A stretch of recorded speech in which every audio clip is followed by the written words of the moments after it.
დინარის ხეობაში ძველი საქარავნო გზა გადიოდა. პატარა გადასასვლელი ბოგირი ხშირად მიჰქონდა წყალს და მეფე როსტომს ქალაქის თავისთვის, ხოჯა ბეჰბუდასთვის, დიდი ქვითკირის ხიდის აგება უბრძანებია. დიღმის გზაზე მიმავალი ქარავნები ბეჰბუდას ხიდზე საუკუნეები გადადიოდნენ. ხიდმა მრავალ წყალდიდობას გაუძლო და მაინც იდგა, ვიდრე გმირთა მოედნის მშენებლობის დროს არ დაანგრიეს.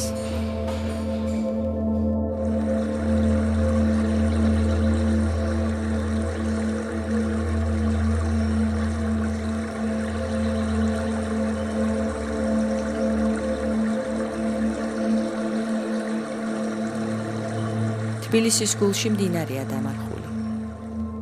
მდინარის ტანს განიერი ბეტონის კედლები აკრავს. მიწისქვეშა გზას ის ქალაქის მთავარი მოედნისკენ მიჰყავს. გოფრირებული სარკოფაგის ხვრელიდან მდინარე პირდაპირ მტკვარში ჩადის.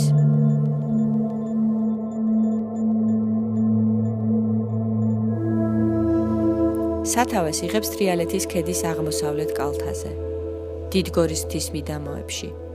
მტკვარს ერთვის თბილისში მარჯვნიდან. მისი სიგრძეა 45 კილომეტრი. წყალდიდობა იცის გაზაფხულზე, წყალმცირობა ზაფხულსა და ზამთარში. ახასიათებს პერიოდული წყალმოვარდნა.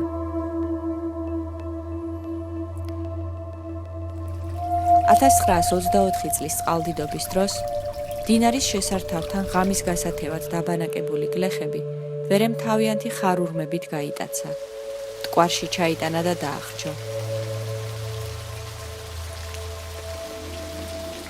დინარის ხელახალ დიდებას 1940 წელს მსხვერპლი აღარ მოჰყოლია.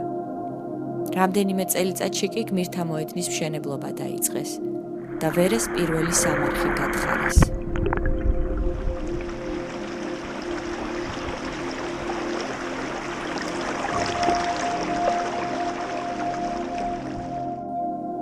(1950-იანი წლებიდან ადამიანებმა ვერეს ხეობის ათვისება დაიწყეს. დინარის მარცხენა ჭალისკენ გაიზარდა ზოოლოგიური პარკი. ხეობის ორივე მხარეს ახალი ქუჩები გაჩნდა, ჩიქოვანის, წყნეთის და სვანიძის, სადაც საცხოვრებელი სახლები ააშენეს. დინარე მეორედ დამარხეს მაშინ, როდესაც ვაკისა და საბურთალოს დამაკავშირებელი გზა გაჰყავდათ. 1958 წელს ნაციხრის სერის კლდე შუაზე გაჭრეს და ვერეს კალაპოტი გვირაბში მოაქციეს. გვირაბი აფეთქებული კლდის ქვაღორღით დაფარეს და გზის ზედაპირად აქციეს. ვერე მას შემდეგ კიდევ ორჯერ ადიდგა, ჯერ 1960, შემდეგ კი 1972 წელს. წყალდიდობას ისევ მსხვერპლიდან გრევა მოჰყვა. წყალმა ზოოპარკი დატბორა და ცხოველები დაახრჩო. მხოლოდ ბეჰემოტი გადარჩენილა. გვირაბების მშენებლობა ვერეზე 2009 წელს ისევ განახლდა. ხეობაში ახალი ავტომაგისტრალი გაიჭრა. დინარის ჭალა ისევ ბეტონით ამოავსეს. კიდევ უფრო დაავიწროვეს მისი კალაპოტი და გვირაბი, რომელშიც მდინარე მოაქციეს, 150 მეტრამდე გაზარდეს. ეს ყველაზე დაკლაკნილი გზაა, სადაც მდინარემ სულ სხვა გზით უნდა იდინოს და თავისი ტანი ვიწრო სამარხში დაატიოს. ვერესა და მისი შენაკადების აუზში ნელ-ნელა გამეჩხერდა ტყეც. თბილისი კოჯორი წალკის სამანქანო გზასთან 2011 წელს სათხილამურო ტრასა გაჭრეს. იქვე ახლოს ააშენეს რესტორნები და სახლები. 2015 წლის 13 ივნის გაიშვიათებული ტყის ადგილას მეწყერი წამოვიდა. წყნეთსა და ახალდაბას შორის მთის ფერდს 30 ჰექტარზე მეტი ფართობის მიწა მოწყდა. მეწყერი ღვარცოფად გადაიქცა და გზა ვერეს ხევში გააგრძელა. წყლის დიდი მასა უეცრად მიაწყდა მდინარის კალაპოტს. ვიწრო გვირაბების მოსახვეებში ხეტყით გაჯერებული წყალი გაიჭედა.